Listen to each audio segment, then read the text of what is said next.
Je suis en train de débattre entre moi-même et moi-même si je dois te mordre ou pas.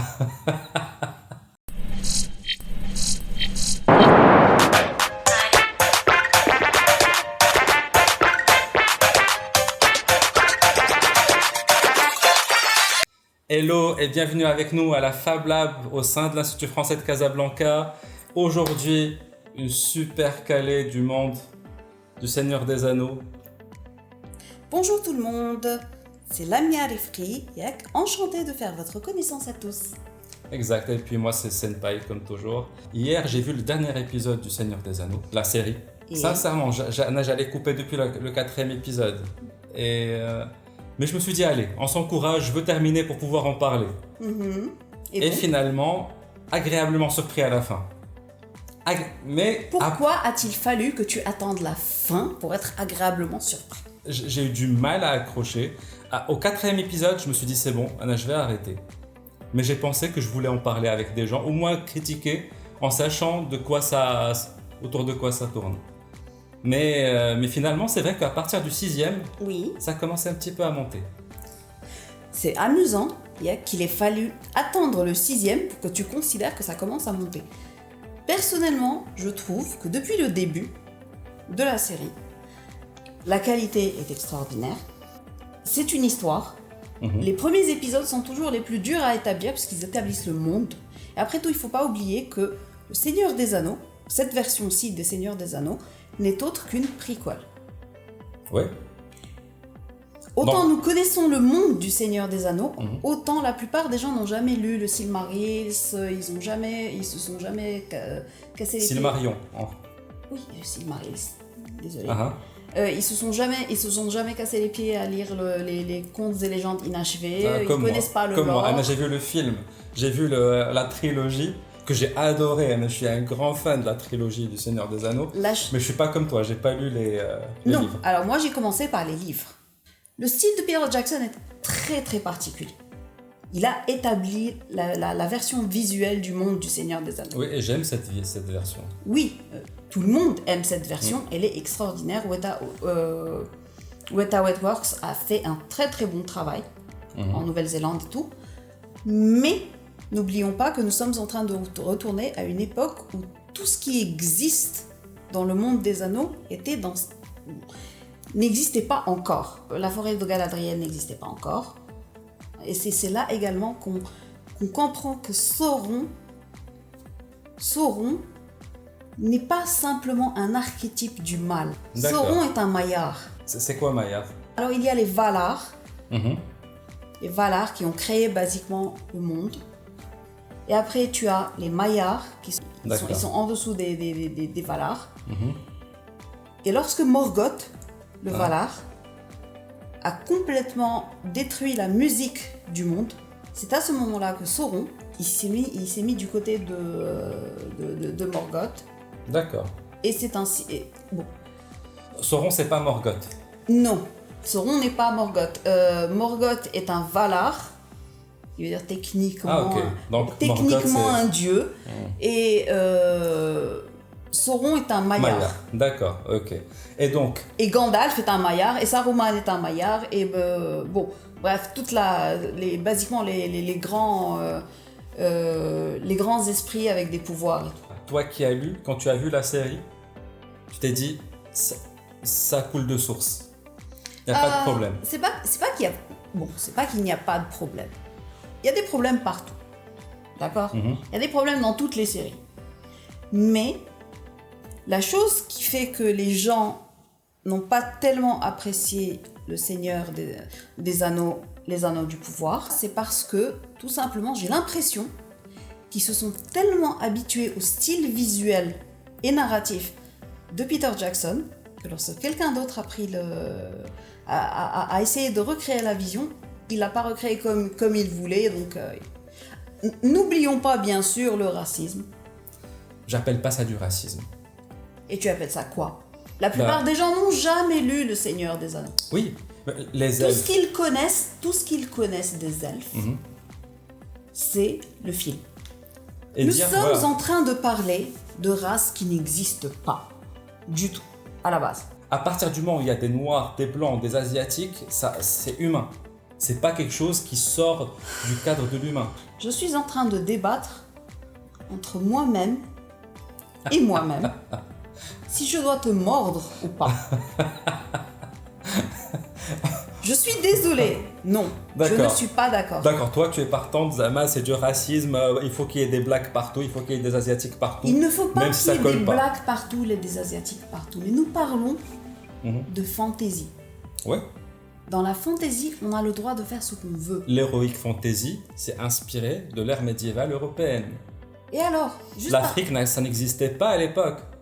L'Afrique, c'était un continent lointain envahi par des créatures et des démons. Tolkien n'a pas vécu à l'époque médiévale européenne. Mais c'est... Si je ne sais pas si vous avez remarqué déjà, tous, en général.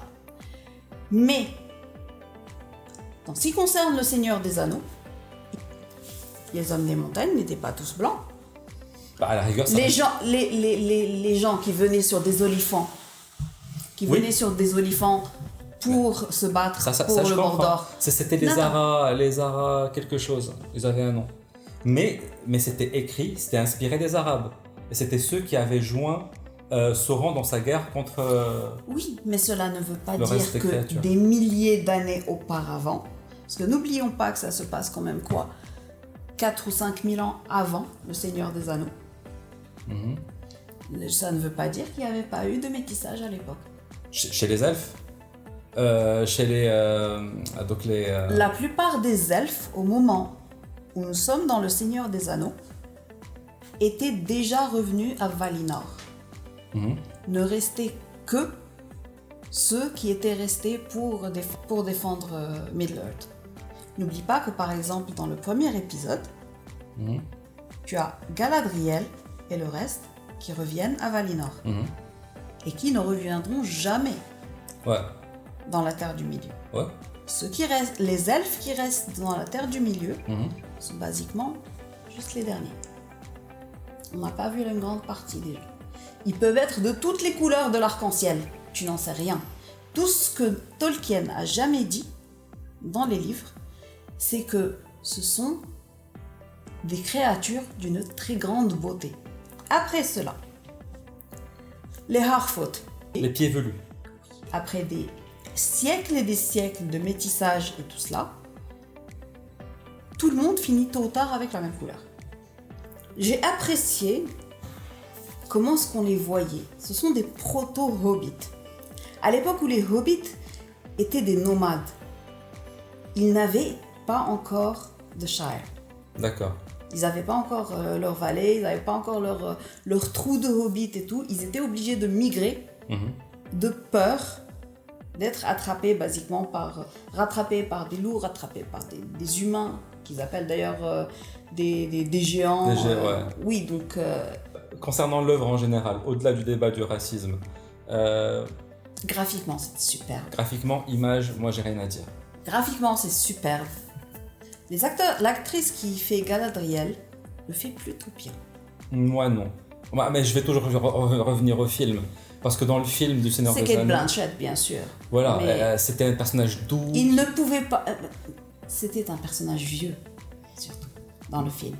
Pas vieux, mais elle dégageait beaucoup de douceur, beaucoup de sagesse. N'oublie pas non plus que la Galadriel de la série, il s'agit de 4000, 5000 années avant le Seigneur des Anneaux. Elle a eu le temps de s'assagir. En tout cas, pour l'actrice, ne bougez pas les sourcils énormément. Elle avait les yeux fixes.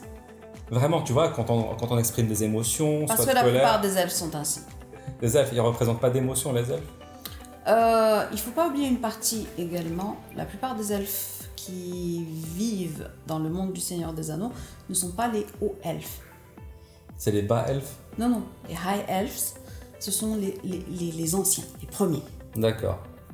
Qui sont partis déjà dans le... Galadriel en faisait partie. Ceux qui sont nés à Valinor, qui ont vécu à Valinor, puis qui sont venus s'installer en Terre du Milieu. Les autres elfes sont ceux qui sont de plus bas... hiérarchiquement. Non, plus bas au niveau ligné. D'accord. Et qui qui ont vécu, qui sont nés et qui ont vécu dans la Terre du Milieu et ils n'ont pas le sang pur. Ah ouais, d'accord. Oui, ce ne sont pas des sangs purs, les gens qui ont déjà reçu la bénédiction de Valinor et tout ça. Galadriel et Celeborn font partie des plus anciens qui restent dans la Terre du Milieu. Ce sont ceux qui sont nés à Valinor. Et de fait, je dirais pas que c'est une race différente, mais ils s'expriment différemment par rapport aux autres. Bah, le scénario était beaucoup trop basique. Limite, moi, si je compare The Witcher de Netflix au Seigneur des Anneaux, les Anneaux du Pouvoir d'Amazon, presque je les mettrais, en tout cas jusqu'au 6e épisode, je les mettrais sur presque la même catégorie, la même base, alors que on ne dirait pas que c'est la série la plus coûteuse de l'histoire. C'est vrai qu'il y a des problèmes, de minutage, il y a des problèmes de pacing. On est d'accord. Étrangement. On est d'accord, étrangement. Étrangement, sur ceci, on est d'accord. Mais il ne faut pas oublier également que c'est une première saison et que si elle est renouvelée, elle a été renouvelée d'ailleurs. Oui, ça a été déjà annoncé, les scénaristes ils ont confirmé qu'ils allaient faire mieux pour la 2e saison. Merci Jeff Bezos. Donc, ouais. Oui, parce que c'était basiquement, c'est lui qui voulait faire ça. Alors, merci Jeff Bezos, mais il ne faut pas oublier qu'il y a toujours des problèmes dans les premières saisons. Mm-hmm. Ça part toujours à partir de la 2e que soit ça décolle, soit ça dégringole. Mais là, apparemment, ils ont dit qu'ils avaient pris en considération toutes les critiques qui ont été dites et qu'ils allaient corriger ça et qu'ils allaient faire beaucoup mieux pour la... Moi, je suis un inculte côté toi qui les as lus, est-ce que pour toi, il y a des incohérences qui t'ont marqué ou pas du tout? Ou pour toi, la série est complètement crédible par rapport à tous les livres qui sont sortis? Il n'y a pas vraiment d'incohérence. Pas quelque chose de très flagrant. J'aurais préféré, c'est vrai, qu'on voit Ainur, qu'on voit les Valar. Mais bon, je suppose que ça aurait été beaucoup plus compliqué à faire. Ouais. Bah, je pense que là, ils ont laissé un petit peu le suspense. Ouais, parce que je sais qu'à la fin, vraiment qu'on arrive à s'en compte qui est quoi. Quelque part, même Gandalf, Gandalf, on se dit en fait c'est lui Gandalf. Ouais, non, mais ça c'était fait. Alors c'était ça, par contre, étrangement, dès qu'il est arrivé, je l'ai vu immédiatement. Moi, je l'ai pas vu du tout. Tiens, ça c'est Gandalf. Qui peut survivre à une arrivée pareille? Ouais. Dans le monde du Seigneur des Anneaux, tu as soit les Maillars ou les Valar. Ouais. Et vu que les Valar ne quittent jamais Valinor, il ne peut y avoir que les Maillars. Et niveau Maillard, Saruman est arrivé avant lui et après il y a eu Gandalf. Il y a une raison pour laquelle Saruman était appelé Saruman le Blanc, le chef de l'ordre. Et c'est pour quelle raison? Parce qu'il était le plus fort et le premier. Ah d'accord, donc lui c'était le tout premier. Donc, le premier et le plus fort. Mais en tout cas, je pense qu'on peut clôturer maintenant les débats et la discussion sur la série Le Seigneur des Anneaux, les Anneaux du Pouvoir. En effet, nous ne sommes pas d'accord. Nous ne sommes absolument pas d'accord. Deuxième sujet, je voulais qu'on aborde, c'est les Marvel, tout l'univers MCU. Moi, j'étais très ravi au départ. Je vais te dire quand ça s'est arrêté à Endgame. Le début de toutes les incohérences possibles. Et à partir de là, je trouvais que ça commençait à être des films plus pour enfants de moins de 10 ans. Ça veut dire des gags pour enfants, ça devenait carrément des trucs à essayer de caser de l'humour à tout prix. Et voilà, et à côté, quand on voit l'univers sombre des DC Comics, qui est de plus en plus sombre contrairement à celui de Marvel, ma vision par rapport aux films Marvel actuellement, c'est devenu des films comiques. C'est vrai que beaucoup de films Marvel et de séries Marvel ont un certain humour. Pas oublier que c'est avec l'arrivée de Taika Waititi dans l'univers Marvel qu'on a commencé à avoir de l'humour un peu partout. Avec Thor Ragnarok. Ragnarok. Ouais, c'est à partir de là. Lequel, franchement, et avouons-le, est un de mes préférés. La phase actuelle, c'est la phase 4, si je me rappelle bien, Fourth Phase, est une phase qui est beaucoup plus intéressante que les autres, je trouve. Soudainement, nous découvrons que les super-héros n'existent pas seulement aux USA. fille brune. Franchement, avouons-le, je ne suis pas d'une couleur très claire. Mais j'ai apprécié Miss Marvel pour la représentation. J'ai commencé le premier épisode de Miss Marvel. Bah, il y avait... Le premier épisode, je me suis reconnue. Wakanda. C'est pas aux États-Unis. Justement, ça a commencé avec quoi? Avec fin de la phase 3, début de la phase 4. Ouais. Bah justement, c'est à ce moment-là où on commence à se rendre compte que les super-héros, c'est pas seulement New York, Brooklyn, Los Angeles et quoi que ce soit du genre. Moon Knight, l'Égypte, Ouais. et l'Angleterre. Miss Marvel, où c'était entre New Jersey et Pakistan. Mhm. Donc, pour tout ce qui est sorti pour l'instant, ça va. Je trouve que soudainement, Marvel a commencé à se rendre compte que, ouais, peut-être que d'autres personnes un peu partout dans le monde aimeraient bien se reconnaître. Oui, je suis tout à fait d'accord avec ça. À tous les niveaux. Que ce soit orientation sexuelle, que ce soit origine. Mais moi, c'est pas ça la partie qui me dérange, même si il y a eu énormément de débats autour de ça. Pourquoi cette origine-là? Pourquoi ci? Pourquoi telle et telle parce que forcément, on va apporter toujours le côté religieux, le côté politique à la chose. Nous, on aime le plus possible s'écarter de cette partie-là. Si on regarde les MCU, c'est pas forcément pour y apporter un petit peu de tout ce qui pourrit un petit peu notre quotidien, mais pour sortir un petit peu du quotidien, pour y apporter un peu plus d'acceptation de l'autre. Et je trouve ça que c'est vraiment cool. Mais comme je t'ai dit, chez les Marvel, moi, ce que je trouve, c'est le héros qui vient comme ça, où on a beaucoup d'attentes. Par exemple, il vient sur une scène et puis paf, il glisse sur une peau de banane. C'est pas arrivé, mais pour moi, je trouve ça, c'est à ce niveau-là d'humour. Que ça casse carrément toute la prestance du super-héros. Le super-héros est devenu plus un gagman que vraiment le... Pas obligatoirement. En fait, ça humanise beaucoup plus les super-héros qu'avant. Ouais, ça. Avant, tous les super-héros se prenaient extrêmement au sérieux. Tous les super-héros, bon, ceux qui sont revenus, franchement, se sont dit « Ah non, on n'a pas assez de temps pour être sérieux. » Ils ont relâché un peu la pression. Ça arrive. Un peu trop. Le 5e épisode de Moon Knight m'a fait pleurer comme une madeleine. C'est à ce moment-là, les épisodes en question deviennent de plus en plus tragiques, de plus en plus tristes. D'accord. Ça explore très très bien la psychologie de quelqu'un de brisé. Les écrivains du MCU savent très bien écrire leurs personnages. Et She-Hulk, t'as vu? Je n'ai pas encore vu She-Hulk. D'accord. En même temps, ai-je le temps de tout voir? C'est trop difficile. Et ça, Pas encore. Ça, c'est une complication. Ça veut dire que là, pour comprendre un film MCU, ben, il faut se taper toutes les séries Disney. Ce qui n'est pas Disney+. une mauvaise chose, au moins ça fait du contenu à voir. Ben, ça fait beaucoup trop de contenu. On nous oblige à forcément regarder et à avoir un compte Disney+, pour regarder toutes les séries, pour comprendre le prochain film Marvel, quel qu'il soit. Ils tiennent un petit peu les gens en otage. Ça veut dire, oui, tu veux comprendre tel et tel film, bah abonne-toi à Disney+. C'est leur modèle de travail. Bah, Ça a également le même modèle de travail qu'ils ont eu pendant très longtemps avant ce qui concerne les comics. non, c'était pas autant que ça. C'était pas autant que ça. À la rigueur, il y a le modèle Netflix. Tu sais que Netflix récemment, ils ont sorti un forfait presque 6 euros. 6 euros, mais avec de la pub. Donc à la rigueur, moi, ce modèle économique, oui, on peut dire c'est plus viable, moins viable. Moi, j'ai pas beaucoup d'argent, mais je suis prêt à me taper la pub pour regarder des films. Disney+, à la rigueur, j'aurais aimé qu'ils trouvent des moyens, à la rigueur, pour rendre plus accessible l'accès à Disney+, plutôt qu'à nous prendre en otage, à nous forcer à payer au prix fort l'abonnement Disney+, pour comprendre le prochain film Marvel.